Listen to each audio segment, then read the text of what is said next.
안녕하세요. 오늘은 새롭게 발표된 이재명 정부의 노인복지 정책에 대해 자세히 알아보겠습니다. 이번 발표는 단지 기초연금 인상에 그치지 않고 기본 생활 전반의 질을 향상시키기 위한 통합복지 로드맵이라는 점에서 큰 의미가 있습니다.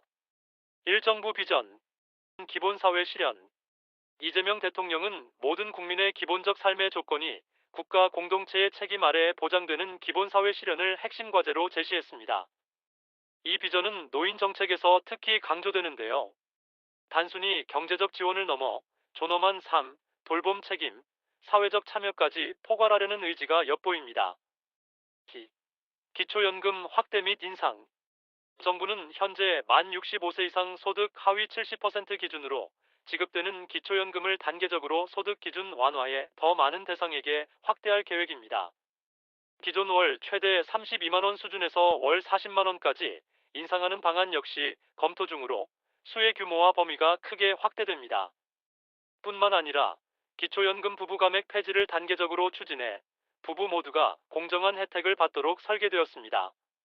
3. 의료 건강관리 지원 강화. 복지정책의 핵심 한 축은 의료 안전망 확충입니다.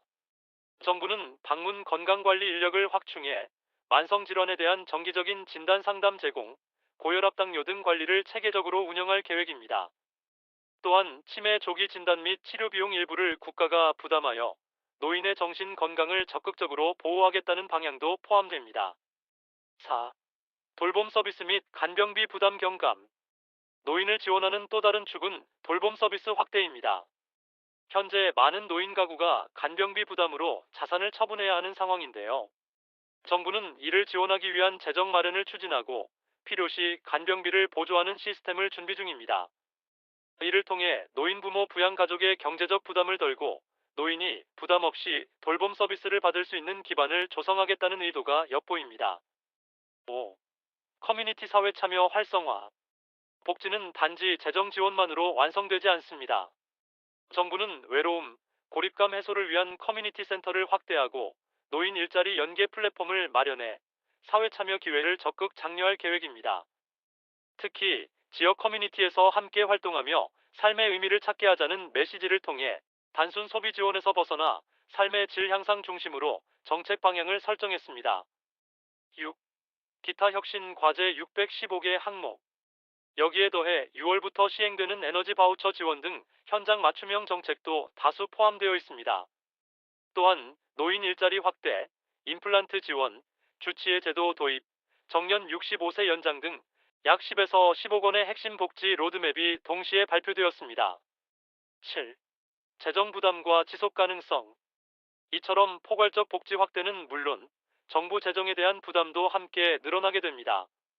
현재 국가 채무는 1,000조 원대이며 복지 지출이 확대될수록 재정 건전성 유지에 대한 압박은 피할 수 없습니다. 이 때문에 정부는 복지 재원 마련을 위해 세금 구조 재정비를 비롯해 지출 효율화, 재정 조달 방식 검토 등 재정 체계 전반 개편을 검토하고 있습니다. 8. 세대 간 형평성 고려. 마지막으로 이번 정책이 미래 세대에 대한 부담 전가로 귀결되지 않도록 하는 것이 정부의 큰 과제입니다. 지금의 복지 확대가 미래 세대의 세금 폭탄이나 부채 상환 압력으로 이어진다면 사회적 합의가 깨질 수 있다는 우려가 있습니다. 따라서 정부는 템포를 두고 점진적 확대를 논의하며 각 세대 간 공정성과 형평성을 최대한 고려한 설계를 강조하고 있습니다. 9. 정책 시행 일정 및 향후 전망. 2025년 6월 전국 시행 개시, 세부 조정은 국회 심의를 거쳐 하반기 내 결과 발표 예정입니다.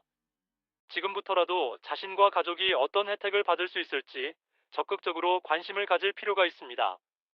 이재명 정부의 노인복지 정책은 단순한 돈 나눠주기가 아닙니다.